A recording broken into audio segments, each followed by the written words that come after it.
پہلی جنگ عظیم میں انگریزوں نے عربوں کو بغاوت پر آمادہ کیا، غداری پر آمادہ کیا. انہوں نے خلافت عثمانیہ کے خلاف بغاوت کی، بیج بوئے ان کے دلوں کے اندر نفرت کے، ابھارا انہیں تم ترکوں کے غلام کیوں ہو، تمہیں خود حاکم ہونا چاہیے، تم کھڑے ہو جاؤ ہم مدد کریں گے، تم بغاوت کرو، تم ان ترکوں کے خلاف ہماری مدد کرو، ہم تمہیں آزاد کر دیں گے، تم اپنے پاؤں پر خود کھڑے ہو جانا. یہ بہت ہی ہمارے لیے دردناک المیہ ہے اس پہلی جنگ عظیم کا. کرنل لارنس جیسا شخص، برطانوی استعمار، اور اس کے نتیجے میں عربوں نے بغاوت کی. اور اس قدر دردناک بات آپ کو بتا رہا ہوں، میں پہلی مرتبہ جب سن 62 میں حج کے لیے گیا مدینہ منورہ میں، ابھی وہ ریل کے انجن کھڑے ہوئے تھے.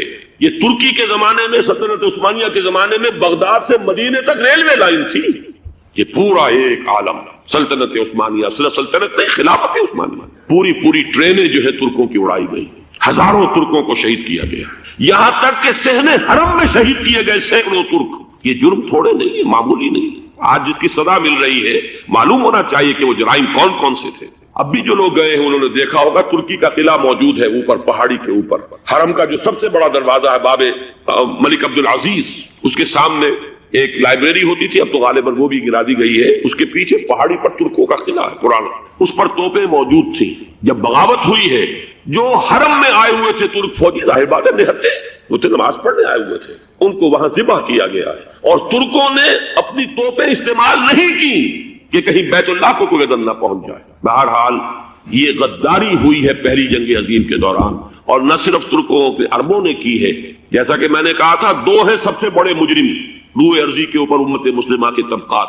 ہمارا پنجابی سپاہی بھی جا کر انگریزوں کی مدد کر کے ایلن بی کو قبضہ جو لے کر دیا بغداد کا، اس میں ہمارے مسلمان پنجابی سپاہی بھی شامل تھے. یہ خوں چکاں باب ہے ہماری تاریخ کا اس صدی کا. لیکن اس کے بعد سلطنت عثمانیہ کے ٹکڑے ہو گئے، چیچڑے ہو گئے. ایک انگریز نے لکھا ہے یہ جملہ، ذہن میں بجھا ہوا جملہ، کہ تاریخ میں یہ بات ثبت ہو جائے گی کہ ایک انگریز نے اس سلطنت کے ٹکڑے کر دیے کہ جو عمر فاروق نے قائم کی تھی رضی اللہ تعالیٰ عنہ. یہ پورا عالم، یہ تمام علاقہ کس نے فتح کیا گیا؟ یہ بات ہاتھ بدل گئے تھے، پھر ترک آ گئے، خلافت عثمانیوں کے پاس چلی گئی، لیکن یہ سلطنت تو حضرت عمر رضی اللہ تعالیٰ عنہ کے زمانے سے چلی آ رہی تھی. اس کو ایک انگریز کرنل نے، اور اس نے بغاوت میں آمادہ کر کے عربوں کو اور ترکوں کے پیٹھ میں چھرا ڈھپوا کر ان کے ذریعے سے اور ٹکڑے کر دیے.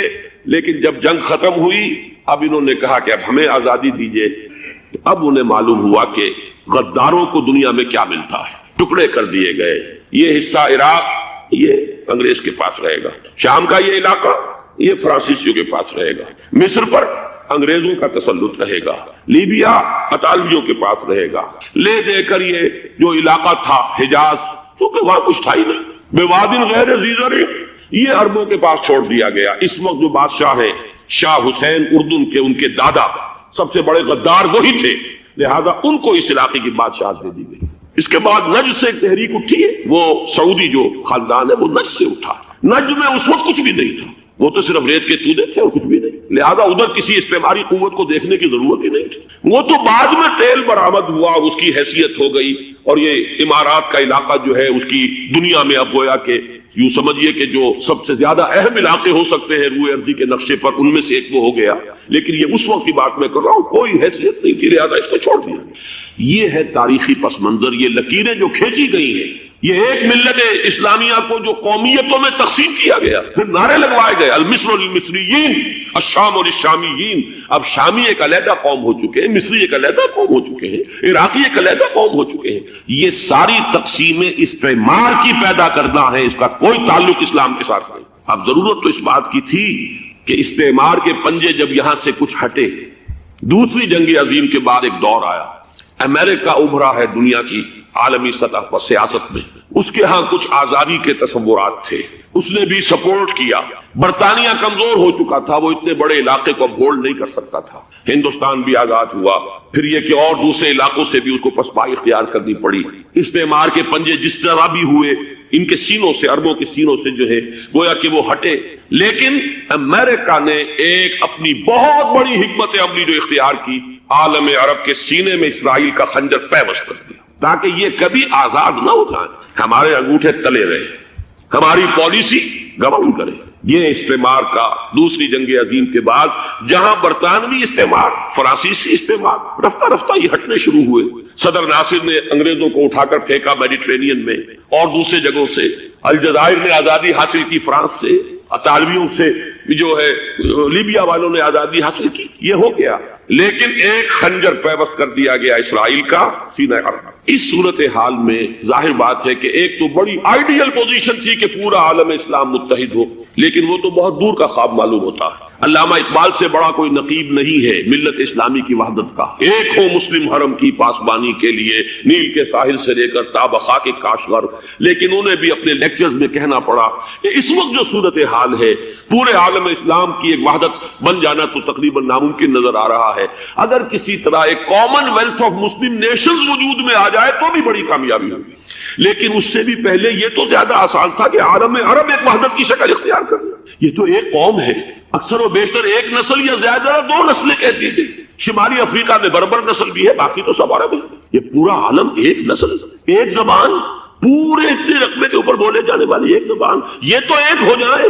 افسوس یہ ہے کہ اس کا ایک ہو جانا ایک شخصیت ابھری تھی جو مذہبی مزاج کی شخصیت تھی، جو دینی مزاج کی حامل شخصیت تھی۔ اگر اس کی قیادت میں عالم عرب متحد ہو جاتا تو واقعتاً ایک بہت بڑا جو ہے مرحلہ وہ طے ہو جاتا پوری عالمی ملت اسلامیہ کی ایک وحدت اختیار کرنے کا۔ وہ شخصیت تھی شاہ فیصل شہید، اور اس لفظ کے ساتھ ہی آپ کے ذہن میں آ گیا ہوگا کیوں انہیں شہید کر دیا گیا، کس نے کیا کرایا، کہاں سے تعلیم حاصل کر کے آیا تھا وہ جس نے شہید کیا شاہ فیصل شہید کو، اس کی گردن پر کون سوار تھی، وہ یہودی لڑکی کے جس کے فوٹو بھی شائع ہوئے کہ گردن پر اٹھائے کھڑا ہوا شہزادہ اپنی ایک یہودی دوست کو، لڑکی کو، اور وہی ہے کہ جس نے جا کر پستول سے شہید کیا ہے۔ جہاں میں اچھی طرح جان لیجئے، جیسے بارہا میں نے عرض کیا ہے کہ حضرت عمر کو شہید کرنے والا کہنے کو ابو لولو فیروز تھا، لیکن اس کے پیچھے پورا ایرانی نسل پرستی کا جو پورا پس منظر ہے، اسے تو ہر شخص جس کی ذرا بھی نگاہ جو ہے جو صرف منظر کو نہ دیکھ رہی ہو پس منظر کو بھی دیکھنے والی ہو، وہ تو جان لے گی کہ ابو لولو فیروز ایک فرد کا نام نہیں تھا، وہ ایران کا انتقام تھا عالم عرب سے۔ بالکل اسی طریقے سے یہ امریکی استعمار کا ہتھ کنڈا تھا، اسے محسوس ہوا۔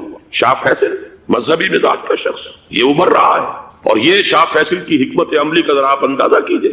لاہور میں سمٹ کانفرنس ہوئی، اس میں وہ آئے، سب سے ٹاورنگ پرسنالٹی پورے اس وقت عالم اسلام کے اندر شاہ فیصل کی تھی، اور وہ گویا کہ ایک بہت ہی جس کو کہا جائے کہ ایک بہت ایلڈرلی، ایک بزرگانہ ایک شخصیت جو ہے، اور انہوں نے اپنی دولت کے دروازے، عرب میں وہ مشہور تھے کہ نہایت خسیس اور بخیل انسان ہے، اس لیے کہ وہاں وہ خرچ کرتے تھے حساب کتاب کے ساتھ، لیکن ان کے خزانے کھلے ہوئے تھے عالم اسلام کے لیے، ادھر بھی مدد ہے، ادھر بھی مدد ہے، ادھر بھی کام ہو رہا ہے، ادھر بھی کام ہو رہا ہے۔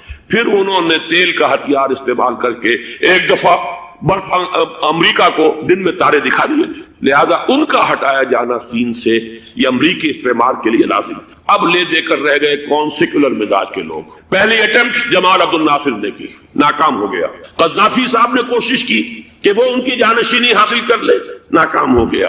اب ایک تیسری شخصیت صدام حسین کی، ملحد ہے، اسلام سے کوئی سروکار نہیں، باس کا فلسفہ، سیکولرزم پلس عرب نیشنلزم، یہ اصول ہے، لیکن یہ ہے کہ یہ شخصیت ابو بکر ایسی آئی ہے کہ اس سے اس وقت یہ جان لیجئے، میں امریکہ میں بھی عربوں سے مل کر آیا ہوں، سعودی عرب میں بھی اب میں وہ دیکھ آیا ہوں، نوجوان نسل جو ہے عربوں کی، پورا جو دوسرے عرب ممالک ہے جہاں پر کہ مذہب کا اتنا چرچا ہی نہیں ہے، پورا فلسطینی عرب، جارڈن کے عرب، شامی عرب عوام، وہ سب کے سب صدام کے پیچھے ہے، اس لیے کہ انہیں نظر آ رہا ہے کہ ایک شخص پھر ایسا پیدا ہو کر سامنے آ گیا ہے جو شاید عالم عرب کو پھر یونائٹ کرے، اور یہ ہے اصل وہ شے کہ جو امریکہ کے لیے کسی صورت میں قابل قبول نہیں۔ دولت کے یہ ذخائر، خلیج کی یہ دولت، سیال سونا اور اس کے ذخیرے، اور یہ کسی طریقے سے یہ امریکہ کے زیر اثر نہ رہے، یہ ہے وہ شے جو اسے برداشت نہیں ہے۔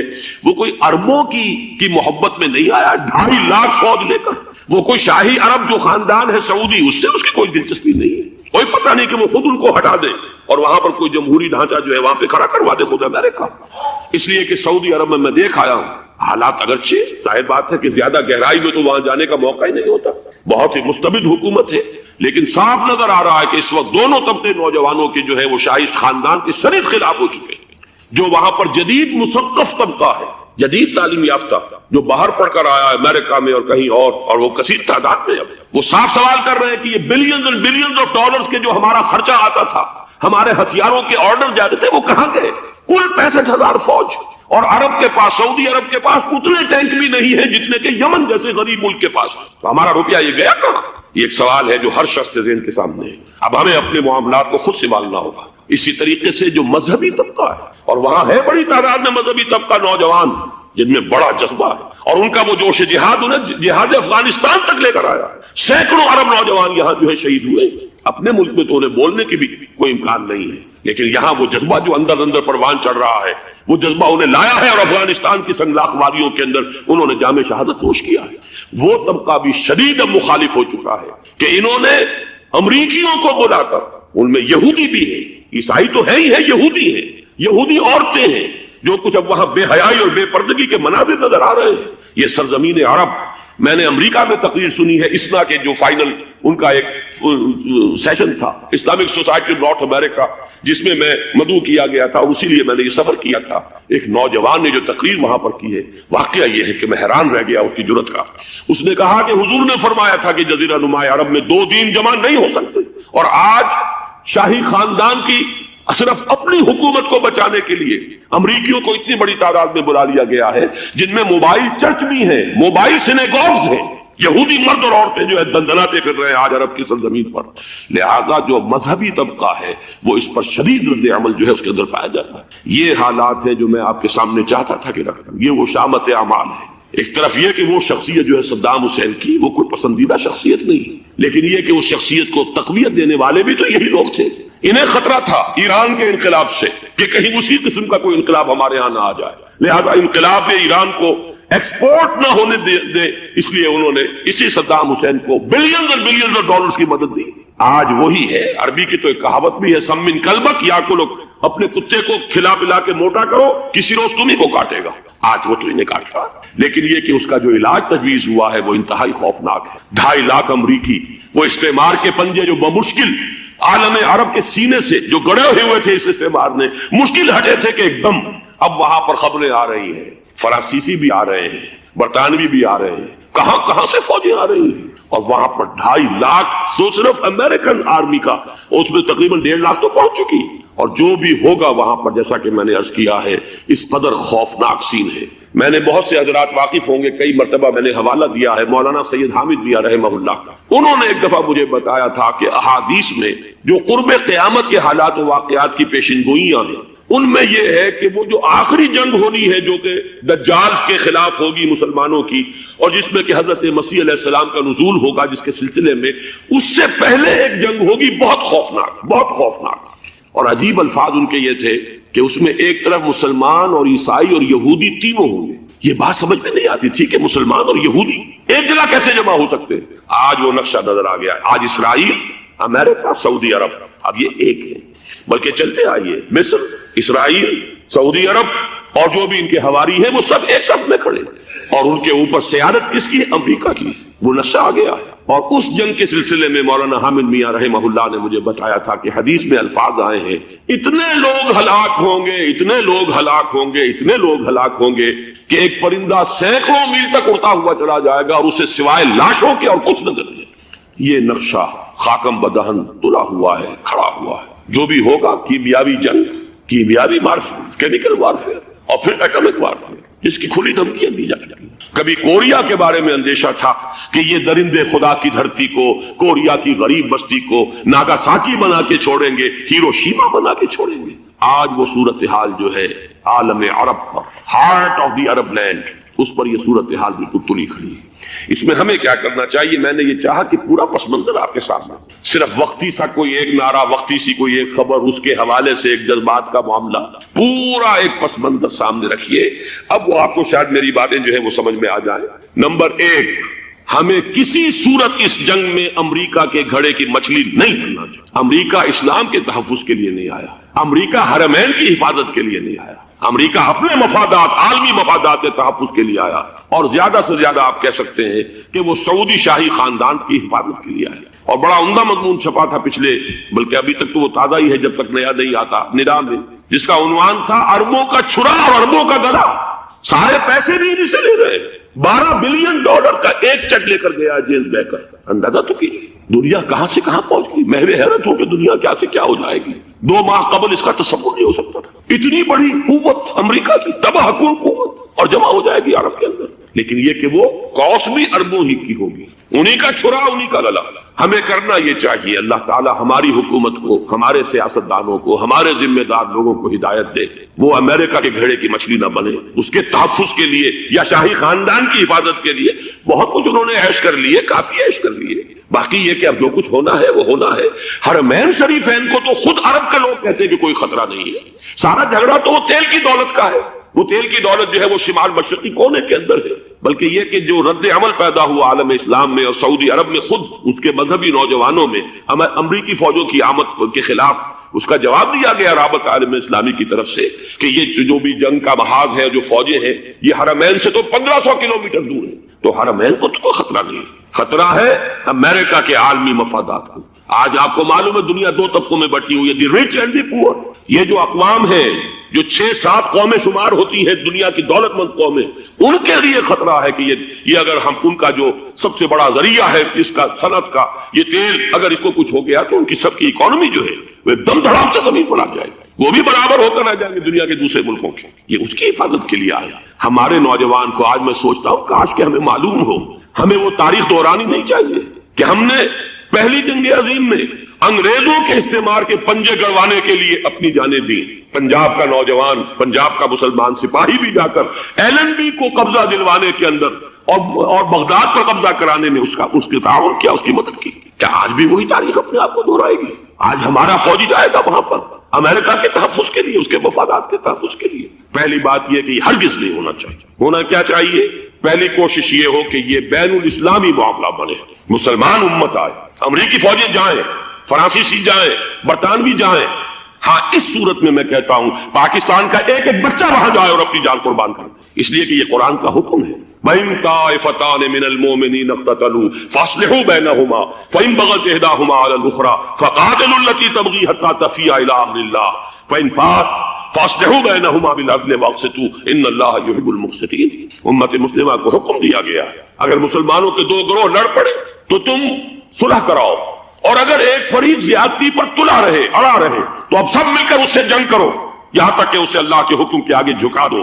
پھر اگر وہ اللہ کا حکم مان لے, صلح پر آ جائے, تو پھر عدل و قسط کے ساتھ ان کے درمیان صلح کرا دو. یہ ہمیں حکم ہے, مسلمانوں کو حکم ہے. لیکن یہ کہ یہ امریکی آ رہے ہیں اور امریکی استعمار اور امریکی مفادات, اور اس کے لیے جو ہے پاکستان کا مسلمان سپاہی بھی جائے, میرے نزدیک کی کسی صورت میں صحیح نہیں. مطالبہ بھی ہو رہا ہے. آج ہی غالباً ایک انٹرویو آیا ہے شاہ حسین کے بھائی جو ہے حسن بن طلال, انہوں نے بھی یہی کہا ہے کہ اس کو مسلمانوں کو آپس میں اس معاملے کو طے کرنا چاہیے, اس قضیے کو امریکی فوجوں کو یہاں سے فوراً واپس جانا چاہیے. اور یہی بات میں یقیناً تائید کروں گا, تحسین کروں گا. یہی موقف ایران کا ہے. ایران عراق کے خلاف جو UN کے سینکشنز ہیں, کہتا ہے ہم اس کی پابندی کریں گے, لیکن امریکہ کو یہاں سے نکلنا چاہیے. یہ مسلمانوں کا اپنا معاملہ ہے, وہ آپس میں طے کریں. پاکستان کو بھی یہی موقف اختیار کرنا چاہیے پوری قوت کے ساتھ. اس میں کوئی بھی اگر کمزوری ہو رہی ہے تو در حقیقت یہ گویا کہ ہم امریکی استعمار کے ہاتھ میں اس کا آلہ کار بن کر, کھلونا بن کر استعمال ہو رہے ہیں, جو کہ ہمیں کسی صورت میں نہیں کرنا چاہیے. اگر یہ بھی ناکافی ہو تو دوسرا ایک اور مسئلے کا حل موجود ہے اس سے براڈر سطح پر, کہ غیر جانبدار ممالک اگر کوئی ہے ان کو بھی اس قضیے کے اندر شامل کیا جائے. ایک تحریک تھی کسی زمانے میں, کافی بڑی تھی, لیکن یہ کہ وہ بھی اگر اس کے اندر شامل ہو جائیں. لیکن امریکہ, رشیا, یہ تو ظاہر بات ہے سپر پاورز ہیں, ان کے مفادات ہیں, عالمی اور گلوبل مفادات ہیں. لہذا اول تو یہ ہونا چاہیے کہ بین الاسلامی معاملہ بنا کر اس صورت میں جیسا کہ میں نے عرض کیا ہماری پوری فوج بھی جائے اللہ پر توکل کر کے. پاکستان کا محافظ اللہ ہوگا. اگر اللہ کے ایک حکم کے اوپر عمل کرتے ہوئے مسلمان یہاں سے جائیں اور جا کر وہاں پر جو ہے اپنی جانیں دینے کو تیار ہو جائے. لیکن اگر یہ اس میں بھی کافی نہ ہو تو جو بھی غیر جانبدار ممالک ہیں ان کو بھی اس معاملے کے اندر شریک کیا جا سکتا ہے. بدرجہ آخر اگر پاکستانی فوج جائے وہ صرف حرمین شریفین کے گرد و نواح میں ان کو ڈپلوائے کیا جانا چاہیے. اگر خدا نہ خواستہ وہاں پر کوئی آنچ آنے کی شکل پیدا ہو جائے تو اس کی اے ارض پاک تیری حرمت پہ کٹ مرے ہم, اس کے لیے مسلمانوں کو تیار رہنا چاہیے. اس لیے کہ بہرحال جہاں تک ارض پاک کی حرمت کا تعلق ہے وہ ہمارے ایمان کا جز ہے. باقی برطانوی مفادات، امریکی مفادات، صنعتی ممالک کے مفادات، یا کسی شاہی خاندان کے مفادات؟ یہ شاہی خاندان یہ تو گرتی ہوئی دیواریں ہیں، جانا ہے آج نہیں تو کل، لیکن یہ کہ اصل معاملہ ہے امت کا، اصل معاملہ ہے امت مسلمہ کا، اصل معاملہ ہے حرمین شریفین کا. لہذا ان دونوں چیزوں کو لازماً گڑبڑ نہ کریں. آپ حضرات کے علم میں ہے کہ اس سے پہلے ایران کی طرف سے بار بار مطالبہ ہوا کہ حرمین کو بین الاسلامی کنٹرول میں دے دیا جائے اور سعودی عرب کا اس کے اوپر سے جو انتظامی عمل دخل ختم کر دیا جائے. میں نے کبھی تائید نہیں کی، اس لیے نہیں کی کہ میرا مشاہدہ ہے، میں گیا ہوں بارہا، سعودی عرب کی حکومت نے چاہے خود بھی بڑے بڑے محل بنائے ہیں لیکن حرمین کی خدمت کے اندر بھی کوئی کمی نہیں رکھی. اس پر انہوں نے اربوں ڈالر اس پر بھی خرچ کیا ہے. اس کے اوپر انہوں نے اس حج کے انتظامات پر پوری حکومت جو ہے وہ اپنے آپ کو لگائے رکھتی ہے. لہذا اس اعتبار سے کوئی کمی کی بات نہیں وہاں پر آئی کہ جس کے لیے ضرورت ہو کہ ان کا عمل دخل وہاں سے ختم کیا جائے. لیکن یہ صورتحال اب جو پیدا ہو گئی ہے یہ بالکل مختلف ہے، اسے اس کے کانٹیکسٹ کے اندر دیکھا جانا چاہیے، اور اسی کے حوالے سے میں نے چند رائے آپ کے سامنے رکھی. اب آئیے پاکستان کی طرف جو ہمارا اصل مسئلہ ہے، اس کے تو ہم سب سے بڑے ذمہ دار ہیں. اس کی بھلائی ہے تو، برائی ہے تو، اس میں خیر آتا ہے تو وہ بھی ہماری کوشش اس کے لیے ضروری ہے، اور کوئی شر پیدا ہوتا ہے تو اس کی ذمہ داری بھی ہم پر آئے گی. اس کے ضمن میں چند باتیں عرض کر رہا ہوں. شدید ترین خطرہ ہے، جیسا کہ میں عرض کر چکا ہوں، کہ بھارت حملہ کرے گا. مجھے تو تقریباً یہ رائٹنگ آن دی وال کے مانند ایک فیصلہ نظر آ رہا ہے، بلکہ آج میں کسی سے کہہ رہا تھا کہ اگر اب نہیں تو پھر کبھی بھارت حملہ نہیں کر سکتا. اس کے لیے سچویشن بالکل رائٹ. 2 مرتبہ ایکسرسائز کر چکا ہے وہ، خاص ٹارگٹ بنا کر حیدرآباد کو، اور اس کے پیش نظر ہے سندھ میں جو بھی خلفشار ہے اسے اس کے علم میں ہے، جو بھی تصادم ہے. اب بھی اگرچہ اس وقت کی جو ہماری اندرونی سیاست ہے یہ اس کا کرشمہ سامنے آیا ہے کہ جی ایم سید صاحب کو ایگزونریٹ کیا جا رہا ہے، ان کو محب وطن کا خطاب دوبارہ دیا جا رہا ہے. وہ شخص جس نے اسلام کے خلاف انتہائی زہریلی باتیں کی ہیں، وہ شخص جس کی کتاب اب پاکستان ٹوٹ جانا چاہیے، وہ لاکھوں کی تعداد میں ہندوستان سے چھپ کر آئی ہے، یہاں تقسیم ہوئی ہے، آج اسے سند دی جا رہی ہے. یہ ہے ہماری اندرونی سیاست کے کرشمے. میں اس پر تفصیل سے نہیں جانا چاہتا، لیکن اس شخص کی دیکھیے، وہ جو علامہ اقبال کا شعر ہے کہ بت کرے میں برہمن کی پختہ زناری بھی دیکھ، دیکھ کعبے میں شکست رشتہ تسبیح شیخ، اور بت قدے میں برہمن کی پختہ زناری بھی دیکھ. کہ نظر یہ آ رہا ہے کہ اس نے رہا ہوتے پہلا بیان یہ دیا ہے کہ ہماری پہلی ترجیح یہ ہے کہ پاکستان ٹوٹ جائے اور ہندوستان کے ساتھ ہم ایک انڈیپینڈنٹ اسٹیٹ کی حیثیت سے کانفیڈریشن قائم کریں. سندھو دیش confederation with India independent of Pakistan. پھر دوسری ترجیح بھی ہے، تیسری آخری ترجیح یہ ہے کہ پاکستان کو 5 ریاستوں میں تقسیم کر دیا جائے اور ایک لوز کانفیڈریشن ہو، بس اس کے سوا کچھ نہیں. 5ویں بھی وہ اردو والوں کے لیے نہیں، مہاجرین کے لیے نہیں، ان کے لیے تو ان کے پاس کچھ نہیں ہے. 5ویں بھی پنجاب میں سے کاٹ کر سرائکی صوبہ بنایا جائے، اور سندھ میں تو بہرحال اردو بولنے والوں کو سندھی بن کر رہنا ہو. یہ اس شخص کا رہائی کے بعد بھی بیان ہے جسے آپ سند دے رہے ہیں کہ وہ محب وطن ہے، اور وہ غدار نہیں ہے، وہ پاکستان کا مخالف نہیں ہے. بہرحال یہ حالات جو ہے انتہائی خوفناک ہے. ہمارے آج کشمیر میں جو صورتحال ہے ہندوستان کے لیے انتہائی تشویشناک ہے. جو بدنامی اس کو مل سکتی تھی مل چکی ہے. اور یہ آپ نے دیکھ لیا، وہ امریکہ بہادر جو 1.5-2 لاکھ آدمی لے کر پہنچ گیا سعودی عرب میں، اس نے انگلی تک نہیں اٹھائی ہے کہ کشمیر میں بھارت کیا کر رہا ہے. یہ ہے ان کی ڈبل سٹینڈرڈز، یہ ہے ان کی بے ایمانیاں کہ بھارت جو کچھ کر رہا ہے وہاں. آج اگر ظلم ہو رہا ہے کویت میں عراقیوں کے ذریعے، پورے ورلڈ ٹیلی ویژن پر، CNN پر، فلاں پر، اور اخبارات میں، آج بھی ایک لمبا مضمون میں نے اخبار میں پڑھا ہے. لیکن یہ ہے کہ کشمیر میں کیا ہو رہا ہے کہیں تذکرہ نہیں ہو. یہ ہے دنیا کے اندر دیانت اور امانت اور شرافت کا حال، اور بین الاقوامی سیاست جو ہے اس کے ڈبل سٹینڈرڈز. لہذا جو بدنامی بھارت کو آ سکتی تھی وہ آ چکی ہے. ہندوستان سے ایک نوجوان مسلمان صحافی دہلی سے آئے تھے، نئی دنیا ایک پرچہ نکلتا ہے اس کے طرف سے، وہ دورہ کر کے گئے ہیں. مجھ سے بھی لاہور میں ملے تھے، تقریباً 1 مہینہ 1.5 مہینہ ہوا. ان کے الفاظ سن کر میں کانپ گیا. انہوں نے کہا تھا کہ بھارت کی حکومت اس کے اوپر تلی ہوئی ہے کہ چاہے ایک اور آخری کشمیری کو بھی ہلاک کرنا پڑے، وہ کشمیر کے اندر کبھی بھی کوئی معاملہ جو ہے کشمیر کی آزادی یا کشمیر کو پاکستان کے لیے جانے کے لیے تیار نہیں ہے. کیا بگڑے گا اس کا؟ آپ سمجھیے کہ اگر 80-90 کروڑ قوم کی ایک قوم ہے، 1 کروڑ آدمی ختم کر، ان کا دل تو جو ہے اس پہ دکھے گا نہیں. حال ہمارا یہ ہے کہ ہم تو کوئی چیلنج بھی نہیں کر سکتے. ہم تو اپنی صفائی دیتے رہے کہ نہیں ہمارا کوئی ہاتھ نہیں ہے، ہم نے کچھ نہیں کیا ہے، ہمارا کوئی اس کے اندر عمل دخل نہیں ہے. بس یہی ہماری ڈپلومیسی کا شاہکار رہا. یہ حال ہے پاکستان کا. لہذا بھارت کا وہ معاملہ جو ہے، میں نے جیسا کہ آپ کے سامنے مختلف فیکٹرز گنوا دیے تھے، اندرونی اس کی سیاست، اندرونی خلفشار، وہ تو اب آ کر رہے گا۔ اللہ یہ کہ اللہ تعالیٰ کے قبضہ قدرت میں ہر شے ہے، وہ ٹال دے تو ٹال دے۔ مجھے اقبال کا وہ شعر یاد آ رہا ہے، تقدیر تو مبرم نظر آتی ہے لیکن پیران کلیسا کی دعا ہے کہ یہ ٹل جائے۔ ہم دعا کریں کہ یہ ٹل جائے وقت، لیکن یہ ہے کہ تقدیر مبرم نظر آ رہی ہے۔ اس حالت میں ہمیں کیا کرنا چاہیے؟ نمبر ایک یہ کہ سب سے اہم شے ہے قومی یکجہتی، اور قومی یکجہتی کے اعتبار سے انتہائی خوفناک مرحلہ آ رہا ہے انتخابات میں تو کچھ نہ کچھ فساد، کچھ نہ کچھ دنگا، کچھ نہ کچھ ہنگامہ، ایک دوسرے کے خلاف کیچڑ، ایک دوسرے کے خلاف الزامات، بوچھاڑ، یہ تو بڑھتے ہیں۔ بھارت میں بھی قتل و غارت گری ہو جاتی ہے کچھ نہ کچھ۔ لہذا یہاں پر بھی پیر پگاڑا صاحب جو ہمیشہ سے کہتے چلے آ رہے ہیں فیملی پلاننگ، آج پھر ان کا جملہ آ گیا ہے کہ شاید اس انتخابات میں فیملی پلاننگ کے ذریعے سے کوئی بہت بڑا کام ہو جائے۔ پہلی بات تو یہ ہے کہ میں نے اب تک یہ کہا ہے کہ انتخاب کسی صورت میں پوسٹ پون نہیں ہونے چاہیے۔ اب بھی میں یہ کہتا ہوں کہ اگر تو انتخابات کا بدل صرف ایک ہے اور وہ مارشل لا ہے، تو پھر مارشل لا سے تو بہتر ہے کہ وہ انتخابات ہوں چاہے اس میں کوئی خلفشار بھی، اس لیے کہ مارشل لا کا مطلب جو ہے وہ تو سندھ کے اندر ایک ناگزیر دھماکہ ہو جائے گا، تباہ کن، خوفناک، اور پھر بھارت کو کچھ کرنے کی ضرورت نہیں ہوگی، کیا کرایا اسے سارا معاملہ سندھ کے اندر سے مل جائے۔ مارشل لا ہرگز نہیں ہونا چاہیے۔ وہ بات جو سن 80 میں نے 18 اگست 1980 کو کہی تھی ضیاء الحق مرحوم سے، آج پھر اسی بات کی میں تکرار کر رہا ہوں، اعادہ کر رہا ہوں۔ مارشل لا پاکستان کے لیے سوسائڈل ہے، لیکن ایک آلٹرنیٹ سامنے آیا ہے۔ ایک تو پشاور ہائی کورٹ کا ورڈکٹ آ گیا، اور یہ کہ کچھ اور لوگوں کی طرف سے بھی باتیں آئی ہیں۔ ایک دو دن ہوئے ہیں، جنگ میں دو اہم سرخیاں تھیں، اور وہ بڑے اونچے حلقہ جو ہمارا فوج کا اونچا حلقہ ہے اس کی طرف سے اگرچہ نام کسی کا نہیں تھا۔ ایک تو یہ کہ ماشاء اللہ یہاں کسی صورت نہیں لگے گا، دوسرے یہ کہ کوئی قومی حکومت کی تشکیل جو ہے اگر کسی طرح ہو سکتی ہو تو وہ اس وقت کا حل ہے، اور وہ اسی شکل میں ممکن ہے۔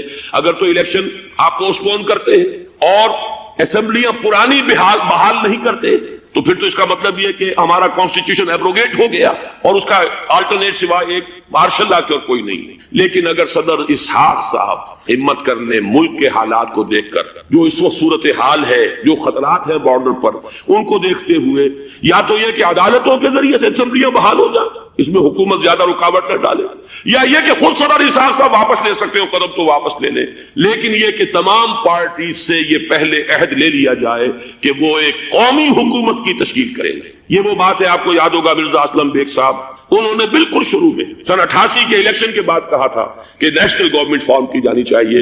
اس وقت تو کسی نے دھیان نہیں دیا، پیپلز پارٹی بڑے نشے میں تھی، اس کو خاص طور پر سندھ میں جس طرح کا واک اوور ملا تھا، اس کا ایک نشہ تھا اس کے دماغ پر، اس لیے وہ سوچنے پر تیار نہیں ہوئی۔ لیکن یہ کہ وہ جو ایک فارسی میں کہا جاتا ہے کہ ہرچہ دانا کند ناداں لیک بعد از خرابی بسیار، اب اس خرابی بسیار کے بعد بھی اگر عقل آ جائے اور ایک نیشنل گورنمنٹ بنائی جا سکے اور اس کے حوالے سے الیکشن کو پوسٹ پون کیا جا سکے تو میرے نزدیک یہ رائے پوری قوت کے ساتھ دی جانی چاہیے، پیش کی جانی چاہیے، اس لیے کہ الیکشن اس وقت جس خلفشار کا سبب بن جائے گا، ذریعہ بن جائے گا، اس کو تو گویا کہ اور بھارت کے جو گھناؤنے عزائم ہیں ان کو اور تقویت دینے کا سبب اور ذریعہ بن جائے گا۔ دوسری بات یہ، اس قوم کے اندر جذبہ جہاد، وہ ڈیفینسو جہاد، دفاعی جہاد، جس کے بارے میں کوئی دو رائے نہیں ہو سکتی کہ اس کے لیے جو جان بھی دی جائے گی وہ شہادت کی موت ہوگی، اس لیے کہ حضور کی حدیث ہے من قتل دون مالہ فہو شہید، جو شخص اپنے مال کی حفاظت کرتے ہوئے مارا گیا مسلمان وہ شہید ہے۔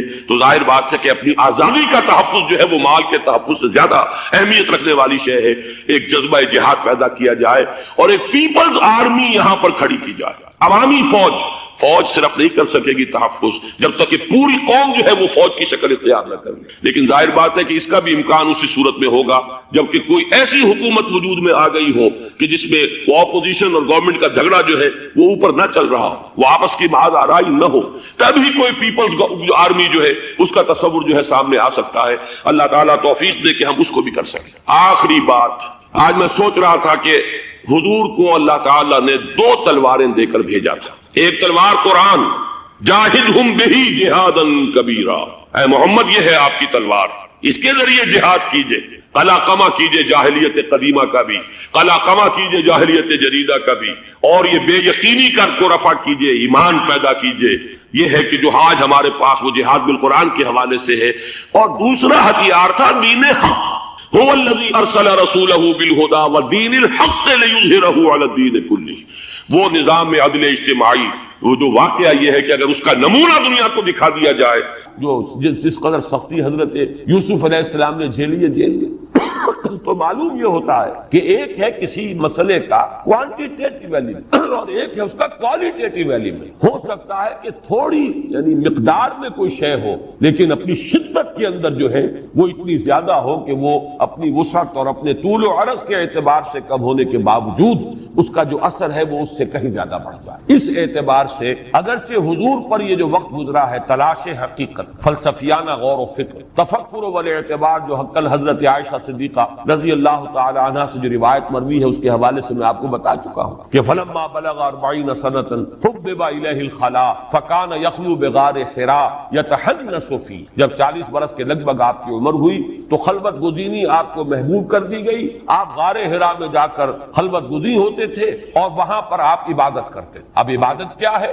اس کے بارے میں شارحین حدیث کا کہنا ہے کان صفت تعبدہ فی غار حراء التفکر والاعتبار. غور و فکر کی وادیاں ہیں جو آپ نے طے کی ہے اور اسی کے اندر جو ہے وہ سرگردانی کی کیفیت ہے. ووجدک ضالا فہدی. اسی طرح میں ایک مثال دے دوں، ہمیشہ میں دیا کرتا ہوں جب بھی گوتم بدھ کی مثال آئے، ایک میں سقراط کی مثال دیا کرتا ہوں، لیکن وہ اس اعتبار سے کہ اس نے زہر کے پیالے کو ترجیح دی ہے، جو حقیقت بھی اس پر منکشف ہوئی تھی، اس بات کو کہ اس کو وہ بیان کرنے سے باز آ جائے، اس پر ترجیح دی اس نے موت کو، زہر کا پیالہ پی لیا. لیکن یہ مشقت جو ہے طلب ہدایت کی جو مشقت جھیلی ہے گوتم بدھ نے، تقریباً وہی مشقت ہے جو حضرت سلمان فارسی نے جھیلی رضی اللہ تعالیٰ. ایران میں پیدا ہو رہے ہیں، بڑی آسائش کی زندگی ہے، والد جو ہے وہ آتش کدے کا کوئی اہم پروہت ہے، پجاری ہے، گویا کہ اس ریلیجس ہائرارکی میں اونچے مقام پر فائز ہے. لیکن یہ کہ فطرت جو ہے وہ ابا کر رہی ہے کہ اپنے ہاتھ سے ہم اس میں ایندھن ڈالتے ہیں، آگ میں ہم جلاتے ہیں تو جلتی ہے،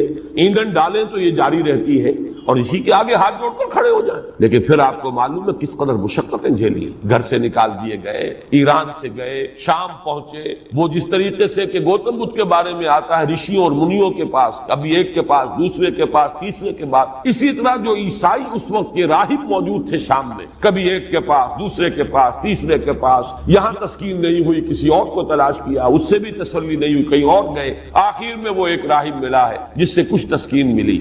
لیکن یہ کہ جب اس کا بھی انتقال کا وقت آیا ہے تو اس سے کہا کہ میرا تو ابھی پوری طریقے سے سیری اور تشفی نہیں ہوئی، تو اب تمہارے بعد میں کہاں جاؤں. تو اس نے پھر رہنمائی کی ہے کہ میرا علم مجھے بتاتا ہے کہ اب آخری نبی کے ظہور کا وقت آ گیا. جنوب کی طرف کھجوروں کی سرزمین میں ان کا ظہور ہونا ہے. جاؤ، ٹرائی یور لک، قسمت آزماؤ، شاید اللہ تمہیں پہنچا دے. لہذا آپ سفر کر رہے ہیں مدینے کی طرف. درمیان میں جس قافلے میں سفر کر رہے تھے ڈاکوؤں نے حملہ کیا اور لوٹ لیا اور پکڑ کر ان کو غلام بنا کر بیچ دیا. لیکن خریدا کس نے؟ مدینے کے ایک یہودی نے، اور اس ذریعے سے مدینے میں پہنچ گئے. ابھی حضور نہیں پہنچے مدینے، لیکن یہ کہ خبریں مدینے میں بیٹھے ہوئے یہ سن رہے ہیں کہ مکے میں کسی کی نبوت کا معاملہ ہوا ہے، کسی نے دعویٰ کیا ہے. لیکن اب ظاہر بات ہے آزاد آدمی نہیں تھے، پاؤں میں بیڑیاں غلامی کی تھی، اب ہل نہیں سکتے، تو منتظر تھے. اب آپ دیکھیے، میں یہ کہا کرتا ہوں حضرت سلمان فارسی کے مقام کو واضح کرنے کے لیے اس کا مفہوم مخالف ذہن میں نہ لے آئیے گا کہیں حضور پر بھی میں آپ کو کوئی فضیلت دے رہا ہوں، معاذ اللہ، کہاں نبی کا مقام، کہاں ایک صحابی کا مقام.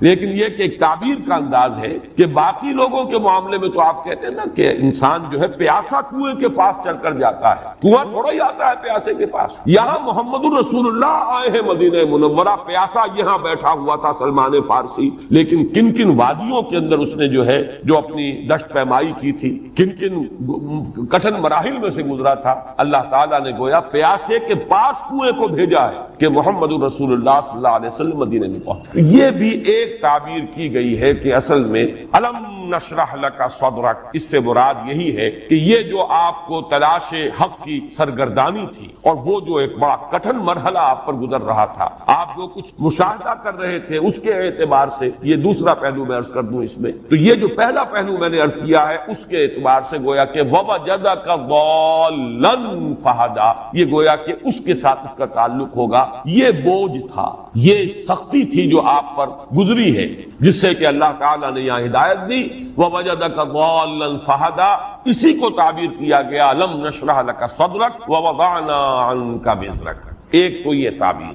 دوسری تعبیر یہ کی گئی ہے کہ نبی اکرم صلی اللہ علیہ وسلم جو کہ سلیم الفطرت انسان تھے، سلیم نہیں اسلم تھے فطرت کے اعتبار سے، سب سے بڑھ کر سلیم الفطرت انسان، اخلاق کی بلندیوں پر فائز، وَإِنَّكَ لَعَلَىٰ خُلُقٍ عَظِيمٍ۔ تو اپنے ماحول کا جب آپ مشاہدہ کرتے تھے کہ کس پستی میں انسان اس وقت پڑا ہوا ہے، کیا عقائد کی پستی ہے، کہاں اپنے ہاتھوں سے بت تراش کر انہیں پوجا جا رہا ہے، کہیں کچھ اور ہو رہا ہے، ظلم ہو رہے ہیں، ستم ڈھائے جا رہے ہیں غلاموں کے اوپر، ہر طاقتور جو ہے کمزور کو دبا رہا ہے، خون چوس رہا ہے، یہ سارا جو ہو رہا ہے پھر فحاشی ہے، بے حیائی ہے، یہ ساری چیزیں جو ہیں اس کو دیکھ کر بھی ایک کڑھن، طبیعت کے اندر کڑھن کی ایک کیفیت جو ہے، رنج اور صدمہ، یہ بھی وہ بوجھ ہے کہ جو نبی اکرم صلی اللہ علیہ وسلم کے اعصاب پر اثر انداز ہو رہا تھا۔ اس کا اگر آپ جوڑ ملائیں گے تو جو اگلا جوڑا آ رہا ہے سورتوں کا، سورۃ التین اور سورۃ العلق، ان کا مرکزی مضمون یہی ہے کہ یہ جو پستی ہے جس میں انسان گر جاتا ہے، ثم رددناہ اسفل سافلین، یہ جو ایک حضور کا مشاہدہ تھا جو سورۃ التین میں آئے گا، ثم رددناہ اسفل سافلین، اور یہی معاملہ آئے گا سورۃ العلق میں، کلا ان الانسان لیطغی، یہ طغیانی، سرکشی، تعدی، ظلم، دست درازی، انسان اس پر آمادہ ہو ہی جاتا ہے۔ کیوں ہو جاتا ہے اور اس سے بچاؤ کا راستہ کیا ہے، یہ سورہ علق جب پڑھیں گے تب اس پر ہم تفصیل سے غور کریں گے۔ اس وقت میں صرف یہ جو ایک دوسرا احتمال ہے اگر اس کو ہم مانیں تو اس سے تعلق جو ہے جڑ جائے گا اس سورہ مبارکہ کی ان آیات کا، سورۃ التین کی آیت سے، ثم رددناہ اسفل سافلین۔ اے محمد آپ کا مشاہدہ غلط نہیں ہے، واقعتاً انسان جب گرتا ہے تو نیچے والوں میں سب سے نیچے چلا جاتا ہے، یہ پھر حیوانیت کی سطح پر بھی نہیں رہتا، حیوانوں سے بھی گر جاتا ہے۔ اس میں درندگی آتی ہے تو یہ بھیڑیے کو مات کر دیتا ہے، اس میں شہوت پرستی آتی ہے تو یہ سوروں سے آگے نکل جاتا ہے، اس میں اگر کہیں ہرس آتی ہے تو بندروں کو پیچھے چھوڑ جاتا ہے، اس میں کینہ آتا ہے تو اونٹ کا کینہ، شتر کینہ تو کچھ بھی نہیں ہے جو کینہ جو ہے انسان کے اندر آتا ہے، اس میں حسد کی آگ بھڑکتی ہے تو کوئی بھی شاید حیوانات میں سے نہ ہو جس میں وہ حسد ہو جو اس میں۔ تو واقعہ یہ ہے جیسے کہ دوسری جگہ پر فرمایا گیا، اولئک کالانعام بل هم اضل، یہ چوپایوں کے اور حیوانوں کے مانند نہ بلکہ ان سے بھی گئے گزرے۔ تو یہ مشاہدہ آپ کا غلط نہیں، لیکن اس تصویر کا دوسرا رخ بھی ہے، وہ دوسرا رخ ہے جو سورۃ التین میں آئے گا۔ اسی طرح ظلم، زیادتی، یہ جو آپ کا مشاہدہ صحیح ہے، ان الانسان لیطغی، یہ بات آپ کا مشاہدے کے درجے میں، یہ بات غلط نہیں ہے، البتہ کیوں ہے اور اس سے رستگاری کیا ہے، اس سے کیسے انسان جو ہے نجات پا سکتا، یہ سورہ علق میں آئے۔ تو یہ گویا کہ دوسرا احتمال ہے۔ اب تیسرا احتمال، اور یہ کافی قوی احتمال ہے میرے نزدیک، کہ در حقیقت سورۃ الضحیٰ کے ساتھ جو تعلق ہے سورۃ الانشراح کا، اگر ان کو دونوں صورتوں کو بیک وقت رکھا جائے تو وہ جو قلق آپ کو تھا فترت وحی کی وجہ سے، جو آپ پر وہ آج کل کی اصطلاح کے اعتبار سے قبض کی کیفیت، صوفیہ کی اصطلاح میں، اور یوں سمجھیے کہ ایک نوع کی ڈپریشن کی کیفیت تھی کہ جو آپ پر طاری ہو گئی تھی، جس میں یہاں تک کی شدت بھی تھی کہ آپ اپنے آپ کو پہاڑ سے نیچے گرا دینے کے بارے میں سوچتے تھے، یہاں تک بھی کیفیت ہوئی آپ کا اعصابی اضمحلال اس درجے کو پہنچ گیا کہ آپ مسلسل کئی رات اٹھ نہ سکے تہجد کے لیے، درحالے کہ حکم تھا قم اللیل الا قلیلا نصفہ او انقص منہ قلیلا اور زد علیہ ورتل القرآن ترتیلا۔ اور پھر یہ کہ آپ کا وہ صدمہ اس اعتبار سے، اور یہ گمان، اس قصد و ہزار بدگمانی کہ شاید میرے رب نے مجھے چھوڑ دیا ہے، شاید اس کی عنایتیں میرے شامل حال نہیں۔ تو یہ جو قبض ہے اس سے جب بس ہوا، وہی ہے جو تعبیر کیا جا رہا ہے الم نشرح لك صدرك ووضعنا عنك وزرك الذي انقض ظهرك۔ تو میں کل بھی بیان کر چکا ہوں قاضی ثناء اللہ پانی پتی رحمۃ اللہ علیہ کے حوالے سے کہ انہوں نے فرمایا ہے کہ جب بھی کسی انسان کو قبض کی کیفیت سے سابقہ ہو، جب یہ اندر سے جیسے طبیعت رک گئی ہو، جیسے کچھ بددلی کسی کیفیت ہو، جیسے کچھ مایوسی کا سا انداز ہو، جیسے کوئی ہمت جواب دے رہی ہو، اگر قبض کی کیفیت ہو تو اس کیفیت میں اس کا مداوع، اس کا علاج کرنے کے لیے سورۃ الضحیٰ اکسیر کا درجہ رکھی، اس کی بڑی تاثیر۔ اور اس میں اب اضافہ کر رہا ہوں آج کہ میرا اپنا یہ ذوق ہے، میرا اپنا یہ معمول ہے، یہ سائیکل آتے ہیں مجھ پر بھی، یہ کبھی ایک انشراح کسی کیفیت، کبھی انقباض کسی کیفیت، کبھی مایوسی کسی کیفیت۔ میں نے بار عرض کیا ہے کہ کبھی حالت یہ طاری ہو جاتی ہے کہ پاکستان کے مستقبل سے بالکل مایوس محسوس ہوتا ہے، شاید ہم تباہی کے بالکل کنارے، گڑھے کے کنارے تک پہنچ سکتے اور کوئی راستہ بچاؤ کا ہے نہیں، جس درجے پستی میں یہ معاشرہ ہمارا گر چکا ہے اور جس درجے جو ہے کیوس ہمارے ہاں موجود۔ لیکن پھر کبھی ایسا ہوتا ہے کہ امید کچھ بننے لگتی ہے، کچھ حالات میں کوئی روشنی کی کرن نظر آتی ہے، یا وہ چیزیں جو ماضی کے حوالے سے میں کہا کرتا ہوں 400 برس کی تاریخ، یہ جو اشارے ہیں، پھر توجہ ان کی طرف زیادہ منعطف ہو جاتی ہے۔ تو اصل میں یہ تبدیلی داخلی ہوتی ہے، خارج کے اثرات اس پر نہیں ہوتے۔ انسان کی داخلی کیفیت کے اندر یہ یوں سمجھیے کہ ایک ابھار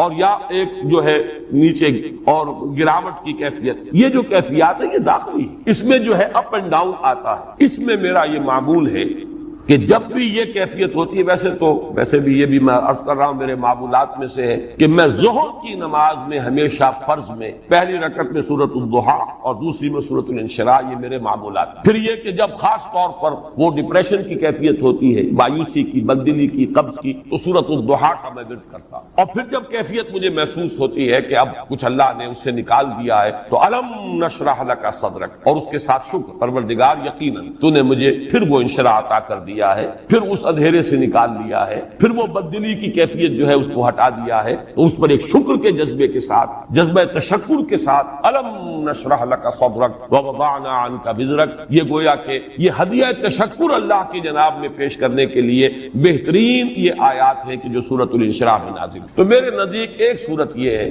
آج میں تھوڑا سا اضافہ کر رہا ہوں، جو کل میں نے یہ سائیکل کا تذکرہ کیا تھا، تو ہمارے اس دنیا میں ایک سائیکل اور بھی چلتا ہے۔ جن حضرات کو جغرافیہ جو پڑھا ہوگا کہیں 9ویں 10ویں میں، وہ کچھ یاد ہو تو وہ ذرا ذہن میں تازہ کریں۔ ہماری زمین جھکی ہوئی ہے 66 درجے کے زاویے پر، جس کا نتیجہ یہ نکلتا ہے کہ جب یہ سورج کے گرد خود چکر لگاتی ہوئی سورج کے گرد چکر لگا رہی ہے، یہ زمین، یہ فضا کی رقاصہ کے مانند ہے، یہ زمین، یہ فضا کی رقاصہ آدم نو کے انتظار میں ہے۔ احمد ندیم قاسمی نے کبھی کوئی غزل کہی تھی، شعر بڑا پیارا ہے یہ زمین، یہ فضا کی رقاصہ آدم نو کے انتظار میں ہے، کوئی نیا آدم آئے۔ یہ آدم تو بڑا بوسیدہ ہو گیا، فرسودہ ہو گیا، بہت پستیوں میں گر گیا، اب تو کوئی اور آدم چاہیے جو ذرا بلند ہمت آدم ہو، ایک ایسا انسان آئے دنیا میں جس کے اندر عظیمت ہو، پختگی ہو۔ پھر وہ ایک شعر کے حوالے سے کر رہا ہوں، تو سورج جو ہے وہ کبھی آپ کو معلوم ہے کہ وہ جاتا ہے خط سرطان کا، پھر وہ نیچے اترتا ہے، پھر خط استوا کو کراس کرتے ہوئے پھر جاتا ہے خط جدی تک، پھر وہ ابھرنا شروع کرتا ہے، پھر وہ ایکویٹر کو، خط استوا کو کراس کرتا ہے۔ ایک سال میں ایک سائیکل پورا ہوتا ہے، گویا کہ ایک مرتبہ وہ شمال میں جاتا ہے خط استوا سے اور خط سرطان تک پہنچ، پھر اس کی وہ جنوب کی طرف ڈائریکشن شروع ہوتی ہے، اور پھر وہ ایکویٹر کو کراس کرتا ہوا وہ خط جدی تک پہنچ جاتا ہے، پھر وہاں سے کھڑا ہوتا ہے، پھر وہ اوپر جاتا ہے۔ تو یہ سائیکلز جو ہیں، جو میں نے کہا انسان کے اپنے اندر بھی اس کی باطنی کیفیات، اس کی نفسیات میں بھی یہ سائیکلز آتے ہیں۔ البتہ ڈگریز کا فرق ہے، جو کم حساس قسم کے لوگ ہیں، جو زیادہ جو صرف حیوانیت کی سطح پر زندگی بسر کر رہے ہیں، حیوانوں میں یہ نہیں ہوتا، لیکن یہ کہ انسانوں میں جو حیوانیت کے قریب ہوں گے، بے حس قسم کے لوگ، ان میں یہ جو اپ اینڈ ڈاؤن ہے یہ بہت کم ہوگا، نہ ہونے کے برابر۔ جو زیادہ حساس ہیں ان میں اس کا ایمپلیٹیوڈ جو ہے بڑھ جائے گا، اونچائی بھی اور نیچائی بھی، لیکن ایک حد تک رہے تو انسان نارمل ہے۔ اس کے لیے در حقیقت یہ تشبیہ ذہن میں آئی تھی کہ سورج اگر خط سرطان سے اوپر چلا جائے اور اگر وہاں سے بھی ورٹیکل جو شعاعیں ہیں وہ پڑنے لگے قطب شمالی کی طرف، تو سمجھ لیجئے کہ دنیا ختم ہو جائے گی۔ اتنا برف پگھلے گا کہ پورا گلوب جو ہے فلڈ ہو جائے گا، پانی سے فلڈڈ ہوگا۔ اسی طریقے سے اگر نیچے اتر جائے خط جدی سے وہ، تو وہی تباہی پھر آ جائے، اس لیے کہ وہ جو منجمد جو جنوبی ہے، بحر منجمد جنوبی، وہ اگر کہیں پگھل جائے تو پھر وہی صورت ہوگی کہ جو، تو معلوم یہ ہوا کہ ایک حد تک یہ سورج کی جو سائیکل ہے، اگر یہ سرطان سے جدی تک رہے تب تو ہے عافیت اور خیریت، زمین پر جو یہ حیات دنیاوی ہے، حیات زمینی، اس کا سلسلہ قائم رہ سکتا ہے۔ یہ کہیں بڑھ جائے تو پھر ختم ہو جائے گا سارا۔ یہی معاملہ ہے کہ یہ اپ اینڈ ڈاؤن موومنٹ جو ہے انسان کی باطنی کیفیات کی، ایک حد تک رہے تو یہ انسان نارمل، ایک حد سے بڑھ جائے تو اسی کو ہم کہتے ہیں کہ اب یہ توازن ذہنی قائم نہیں رہا۔ اسی کو جیسا میں نے کل عرض کیا تھا مینیک اور ڈپریسو سائیکوسس کہا جاتا ہے۔ کبھی ایکسائٹیشن ہے، پھر اس میں ایک طرح سے فوکس ہو جاتا ہے کسی بات کا، آدمی کو دھن سوار ہو جاتی ہے، بس اسی میں وہ لگ جاتا ہے، اور پوری قوتیں، حرکت، محنت، بھاگ دوڑ، معلوم ہوتا ہے جیسے کہ اس کے جسم میں کبھی کوئی عارضہ تھا ہی نہیں۔ جب ڈپریشن میں آتا ہے تو معلوم ہوتا ہے جان ہی نہیں، اس کے اندر ہمت ہی نہیں ہے، بیٹھا ہوا ہے، بلکہ اس ڈپریشن کی کیفیت کے اندر جو ہے سوسائڈ کی ٹینڈنسی ہوتی ہے بالعموم۔ تو یہ کیفیات جو ہے، جب نبی اکرم صلی اللہ علیہ وسلم اس قبض سے نکلے جس قبض میں وہ آیات نازل ہوئیں والضحى واللیل اذا سجا ما ودعك ربك وما قلى، گویا کہ اسی کو تعبیر کیا گیا ہے الم نشرح لك صدرك، جب بسط ہوا ہے اس قبض کے بعد، جب اس ضیق کے بعد شرح صدر کی کیفیت ہوئی ہے، اسی کو تعبیر کیا جا رہا الم نشرح لك صدرك ووضعنا عنك وزرك الذي انقض ظهرك۔ چوتھی تعبیر ہے، اب جیسے کہ میں نے کل بعض صوفیہ کے حوالے سے بعض حقائق آپ کے سامنے بیان کیے، قبض اور بسط، یہ اصطلاحات صوفیہ کی ہیں، قبض اور بسط، شکر اور سہو۔ شکر اور سہو یہ ہے کہ کبھی انسان پوری طرح بیدار ہوتا ہے اور اپنے افعال اور اعمال کو اپنی قوت ارادی کے تحت پوری ہوشیاری کے ساتھ وہ بجا لا رہا ہے، کبھی ایک شکر کی سی کیفیت ہو جاتی ہے، انٹاکسیکیشن، مجذوبیت کی سی کیفیت، اور اسی شکر کی کیفیت میں بعض صوفیہ کی زبان سے وہ باتیں بھی نکل جاتی ہیں جنہیں شطحیات کہتے ہیں، ویسے وہ کلمہ کفر ہے، انا الحق، یہ شطحیات میں سے کلمہ کفر ہے۔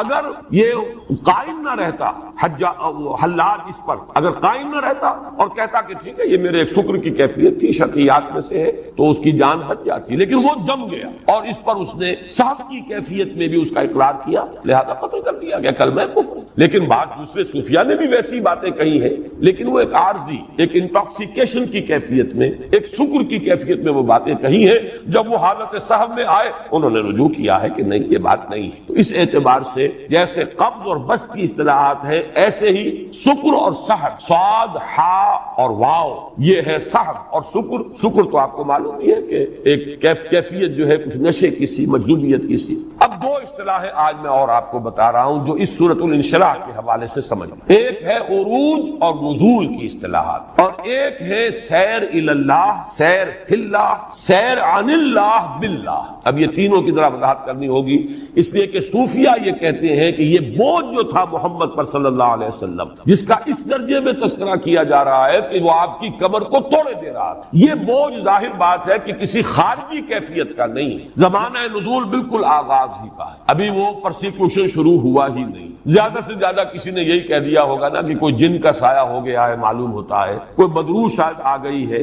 یا کوئی آپ کا جو ہے عارضہ ہو گیا ہے خلل دماغی کا، اس کے آگے تو کوئی بات ابھی نہیں۔ اس کو اتنا قرار دینا کہ اس کی وجہ سے الذی انقض ظہرک، جو آپ کی پیٹھ کو توڑے دے رہا تھا، یہ بات جو ہے وہ اس کے ساتھ مناسبت نہیں رکھتی۔ لفظ بھی سمجھ لیجئے، یہ انقضا جو ہے اس کا عام ترجمہ تو یہ توڑ دینے والی شے، نقیض توڑ دینے والی شے، اسی لیے نواقض وضو کہلاتے ہیں وہ چیزیں جن سے وضو ٹوٹ جاتے ہیں، نواقض وضو۔ نقض غزل میں نے جو ایک مضمون لکھا تھا، کسی جماعت کی شیرازہ بندی، جیسے قرآن مجید میں آیا ہے وَلَا تَكُونُوا كَالَّتِي نَقَضَتْ غَزْلَهَا مِن بَعْدِ قُوَّةٍ أَنكَاثًا، اس عورت کے مانند نہ بنو جس نے بڑی محنت سے سوت کاٹا اور پھر اس کے ٹکڑے ٹکڑے کر دیے، ریزہ ریزہ کر دیا۔ تو نقض کے معنی توڑنا، توڑ پھوڑ دینا، ٹکڑے ٹکڑے کر دینا، لیکن اصل میں لغت میں جو اس کی بنیاد ہے وہ جان لیجئے، اونٹ کے اوپر پالان ہوتا ہے، جیسے گدھے کے اوپر بھی آپ کو سامان لادنا ہے تو پہلے آپ کاٹھی رکھتے ہیں، اس کے اوپر پالان اسے کہتے ہیں۔ اب وہ پالان پر آپ بوجھ ڈال رہے ہیں،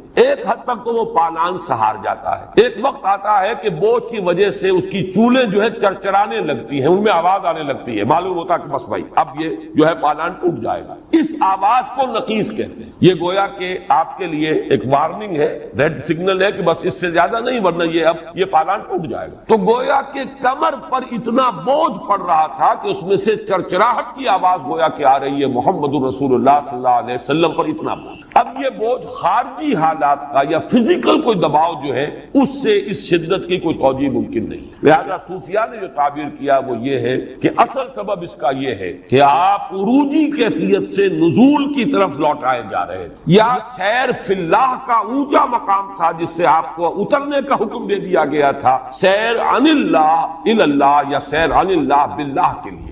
ان اصطلاح سمجھ لیں، چاہے کوئی شخص جو ہے اس میدان میں کوئی قدم رکھنے کا ارادہ رکھتا ہو نہ رکھتا ہو، میرا اپنا مزاج بھی جو ہے میں عرض کیے دیتا ہوں کہ جہاں تک جو عملی مراقبے وغیرہ اور ذکر اور اشغال کے جو بھی طریقے ہیں مختلف سلاسل تصوف کے، مجھے ان سے کوئی مناسبت، میں تو سلوک محمدی کا قائل ہوں، جس کا اصل جو ہے سلسلہ وہ ہے جہاد، محنت، اقامت دین کی جد و جہد، اس کے لیے ایثار، اس کے لیے قربانی، اس میں استقامت۔ باقی یہ چیزیں جو ہیں یہ صوفیہ کے اپنے طریقے ہیں، مجھے ان سے کوئی مناسبت نہیں۔ لیکن تصوف کا جو علمی پہلو ہے، فکری پہلو ہے، اس سے مجھے گہرا شغف، اس کا اللہ کے فضل و کرم سے پورا ادراک اور شعور بھی مجھے حاصل ہے، پوری گہرائی کے اندر میں اس کو سمجھتا ہوں، اور میری ذہنی اور قلبی اور نفسیاتی مناسبت اس کے ساتھ، اور وہ ساری چیزیں میں قرآن حکیم سے میں نے اخذ کی ہے، میرا کوئی اور سورس نہیں ہے، قرآن حکیم ہی میں ایمان کے باطنی حقائق، مقام رضا، مقام تسلیم، اب یہ تمام چیزیں جو مقام صبر، مقام توکل، جو کہ سورہ تغابن کے درس کے ضمن میں میں بیان کرتا ہوں اور آپ سے اکثر حضرات کے علم میں ہے، یہی تو ہے کہ جو تصوف کے موضوعات ہیں۔ اسی طریقے سے یہ جو کیفیات باطنیہ ہیں، جیسا کہ میں نے پہلے بھی عرض کیا تھا، میرے نزدیک سب سے بڑے ماہرین علم نفس جو ہے وہ ہمارے صوفیاء ہیں۔ انسان کی بات کیفیات میں جو اتار چڑھاؤ آتا ہے، جو تغیر و تبدل آتا ہے، اس کا جتنا گہرا شعور و ادراک مسلمان صوفیاء کو حاصل رہا ہے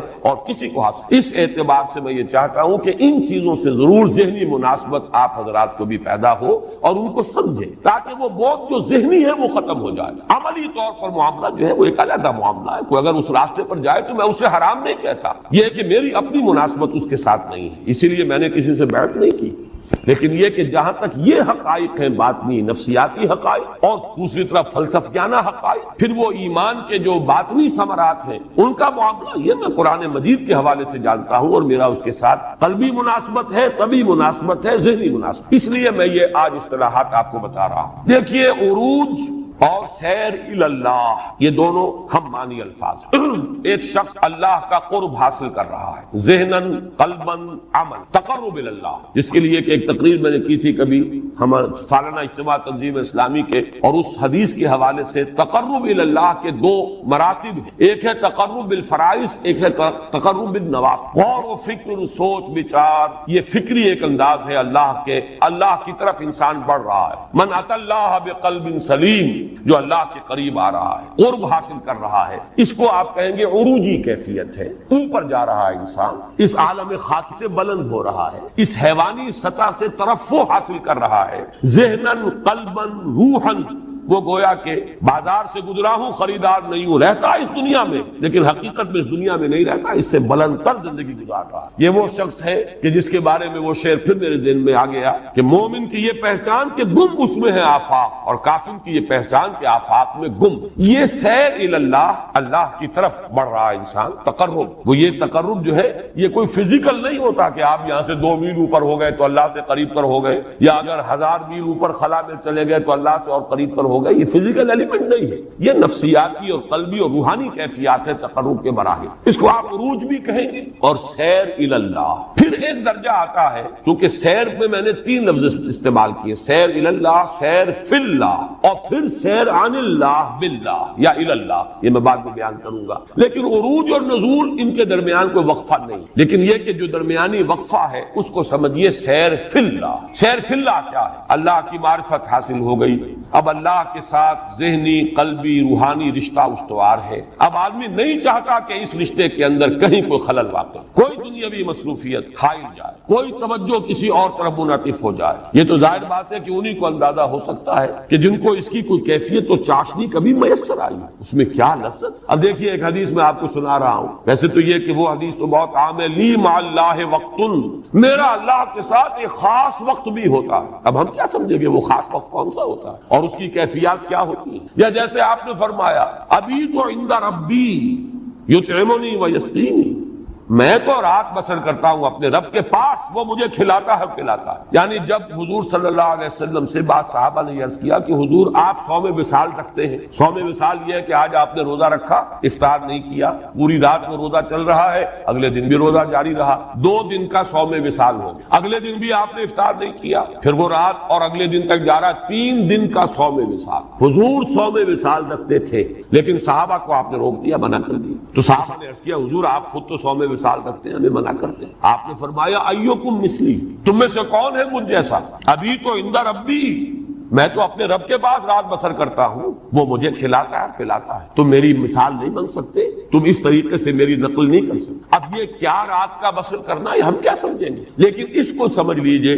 میں نے یہ اچھا ہوا کہ یہ احادیث سامنے آ گئی تاکہ جو حضرات ذرا وہ زیادہ مزاج جو ہے جن کا وہ روایات کے ساتھ اور وہ اس پر زیادہ وابستگی کے ساتھ جمنا چاہتے ہیں، نئی اصطلاحات سے طبیعت جو ہے ان کی اوپر آتی ہے، تو سیر فی اللہ تو شاید ان کے لیے قابل قبول نہ ہو کہ اصطلاح ہے صوفیاء کی، لیکن یہ کیا ہے، مبیت عند رب، رات رب کے پاس بسر ہو رہی ہے، یہی ہے جسے صوفیاء کہتے ہیں سیر فی اللہ، اللہ کے ساتھ وہ قرب، وہ لو لگی ہوئی، وہ تار قائم ہے، وہ رشتہ برقرار ہے، اس میں کوئی اور کسی طرف سے کوئی دخل اندازی، کسی طرف توجہ کا بٹ جانا، منعطف ہو جانا قطعاً گوارا نہیں۔ یہ ہے جس کو سیر فی اللہ سے تعبیر کیا جائے۔ اور غالب کا شعر چونکہ اس قسم کی نفسیاتی کیفیات کو غالب نے بہت خوبصورتی سے بیان کیا ہے، دل چاہتا ہے پھر وہی فرصت کے رات دن، بیٹھے رہے تصور جانا کیے ہوئے۔ یہ سارے مشغلے اور ادھر ادھر کے معاملات، ان سے ذرا ہٹ کر طبیعت چاہتی ہے کہ پھر وہی کیفیت میسر آ جائے کہ کوئی ڈسٹرب کرنے والا نہ ہو، کسی سے کوئی بھی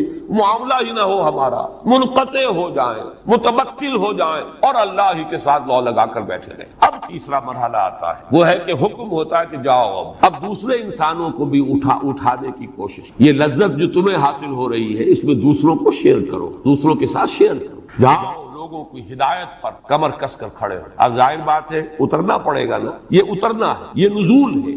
بڑی پیاری تعبیر ذہن میں آئی ہے، وہ جو ہم کلامی تھی کوہ طور کی، اس سے نیچے اترے نا، اذهب الى فرعون انه طغى، جاؤ فرعون کے پاس، اب وہاں جاؤ، اس کے بڑے تلخ جملے بھی سنو، اس کا یہ قول بھی سنو، انی ناظنک یا موسیٰ مسحورا، اے موسیٰ میرا خیال ہے تم پر کوئی جادو کا اثر ہو گیا، کسی نے تم پر کوئی جادو کر دیا، سنو کڑوے کسیلے جملے سنو، تکلیفیں جھیلو، برداشت کرو۔ کوئی پاگل کہہ جائے گا، کوئی مجنون کہہ جائے گا، کوئی شاعر کہے گا، کوئی ساحر کہے گا، یا ایھا الساحر، حضرت موسیٰ کو خطاب کیا جا رہا ہے، یا ایھا الساحر جادوگر، ذرا جو تمہارا کچھ معاملہ ہے تمہارے رب کے ساتھ تو ذرا اس کے حوالے سے ہماری یہ مصیبت دور کر دو۔ درخواست بھی کر رہے ہیں کہ ہماری مصیبت دور کروا دو دعا کر کے، لیکن کہہ رہے ہیں یا ایھا الساحر۔ اب آپ ظاہر بات ہے جو کل میں نے آیت آپ کو سنائی تھی وہ سورہ حجر کی آیت ہے کہ وَلَقَدْ نَعْلَمُ أَنَّكَ يَضِيقُ صَدْرُكَ بِمَا يَقُولُونَ، ہمیں خوب معلوم ہے آپ کا سینہ بھجتا ہے ان باتوں سے کہ جو یہ کر رہے ہیں، جو باتیں آپ کو سننی پڑ رہی ہیں، ساحر کہہ دیا، مسحور کہہ دیا، کذاب کہہ دیا، شاعر کہہ دیا، جو چاہتے تھے۔ اب یہ ہے سیر عن اللہ، لیکن باللہ اصل میں تو بات نہیں، تعلق منقطع نہیں ہوتا، تعلق تو رہتا ہے، البتہ اس کی وہ شدت تو اب نہیں رہی نا، وہ بیٹھے رہے تصور جانا کیے ہوئے، وہ کیفیت تو اب نہیں ہے۔ اب تو جا رہے ہیں، جلے کٹے فقرے سن رہے ہیں، تانے سن رہے ہیں، استہزاء ہو رہا ہے، تمسخر ہو رہا ہے، طبیعت پر ملال کی کیفیت ہے، گھر میں آ رہے ہیں تو حضرت خدیجہ دلجوئی کر رہی ہیں، آپ کی ہمت بنا رہی ہیں، کبھی اللہ تعالیٰ کی طرف سے آیات نازل ہو رہی ہیں، اے نبی صبر کرو، جھیلو، برداشت کرو، فاصبر لحکم ربک ولا تکن کصاحب الحوت، دیکھنا کہیں حضرت یونس کی طرح کہیں جلدی نہ کر بیٹھنا، بلکہ صبر کرو اپنے رب کے فیصلے کا، اس کے انتظار۔ یہ ہے اصل میں عروج اور نزول کی کیفیت، یہ نزولی کیفیت یا سیر عن اللہ، چاہے وہ باللہ بھی ہے اور الی اللہ بھی، اس حالت میں بھی تعلق منقطع نہیں ہوتا، لیکن چونکہ اب رخ ہے مخلوق کی طرف، تبلیغ ہو رہی ہے تو کس کی طرف رخ ہے؟ آپ نماز میں کھڑے ہیں تو رخ کس کی طرف ہے؟ اللہ کی طرف ہے۔ انی وجہت وجہی للذی فطر السماوات والارض حنیفا، آپ نے یہ ہاتھ اٹھا دیے، گویا کہ اعلان کیا ہے کہ میں منقطع کر رہا ہوں اپنا تعلق، دائیں بائیں سے میرا تعلق منقطع ہے، میں نے اپنی توجہ کو مرتکز کر دیا ہے اب اپنی اس رب کی طرف جس نے آسمان و زمین پیدا کی۔ لیکن جب آپ تبلیغ کر رہے ہیں، تعلیم دے رہے ہیں، وعظ کہہ رہے ہیں، تقریر کر رہے ہیں، چاہے کوہ صفا پر کھڑے ہو کر تقریر کی، چاہے بنو ہاشم کو جمع کر کے کھانا کھلا کر آپ نے اپنی دعوت پیش کی، یہاں رخ کس کی طرف ہے؟ ہاں تو مخلوق کی طرف ہے، ان کے ساتھ اب جو ہے تعلق جو ہے وہ قائم ہو رہا ہے۔ اس اعتبار سے یہ کیفیت ہے جو بہت شاخ گزر، کہاں وہ لذت، کہاں وہ کیفیت، کہاں وہ سرور، کہاں وہ کیف جس کا کہ ہم تو کوئی تصور بھی نہیں کر سکتے، لیکن یہ کہ جسے حاصل ہے لذت ای بادہ نہ دانی بخدا تا نہ چشی، جس کو کوئی ایک بھی رمق اس کی میسر آئی ہو وہ جان سکتا ہے کہ رسول کے قلب پر یہ بات کتنی بھاری گزرتی ہے،